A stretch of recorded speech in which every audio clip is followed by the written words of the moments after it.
জেলাধীন যতগুলো থানা রয়েছে পাবনা, পাথরঘাটা, আমতলী, তালতলী, এই সকল থানার যত মাদ্রাসা রয়েছে যারা যারা প্রতিযোগিতায় অংশগ্রহণ করেছে সেই সকল প্রতিযোগিতায় অংশগ্রহণ করেনেওয়ালা মাদ্রাসাগুলো থেকে আমাদের তাহফিজুল কোরআন মাজিদিয়া মাদ্রাসা আমাদের ইসলামী কুইজে তার দ্বিতীয় স্থান অধিকার করেছে। কে হয়েছে দ্বিতীয় স্থান? জি, আসসালামু আলাইকুম। আমি মোহাম্মদ ওবায়দুল্লাহ আলমগীর। আমার পিতার নাম গোলাম মোস্তফা। আমার বাড়ি ভোলানাথপুর মসজিদ। আমি তাহফিজুল কোরআন মাজিদিয়া মডেল কমপ্লেক্সে পড়ি, পঞ্চম শ্রেণী এবং হিফজ বিভাগে পড়ি।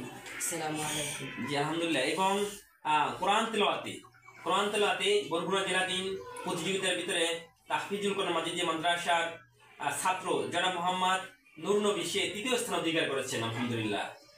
আসসালামু আলাইকুম ওয়া রাহমাতুল্লাহি ওয়া বারাকাতুহু। আমি মোহাম্মদ নূর নবী। আমার পিতার নাম মোহাম্মদ মুস্তাফিজুর রহমান, মুকামিয়া মিজুরপুর সাহেব। আমার বাড়ি মুকামিয়া। আমি তাহফিজুল কোরআন মাজিদিয়া মডেল কমপ্লেক্সে পড়ালেখা করি। আমি হিফজ বিভাগ ও চতুর্থ শ্রেণীতে পড়ি। তুমি আলিয়া বিভাগে চতুর্থ শ্রেণীতে পড়ো? হ্যাঁ, আচ্ছা, আলহামদুলিল্লাহ। এরপরে আমাদের সামনে আরেকজন মেহমান অধীর আগ্রহের সাথে সে অপেক্ষা করতেছে। উনি আজানে তৃতীয় স্থান অধিকার করেছেন। সে তৃতীয় স্থান অধিকার করেছেন। যে আপনার নাম বলেন? আসসালামু আলাইকুম। আমার নাম মোহাম্মদ মুসা মল্লিক।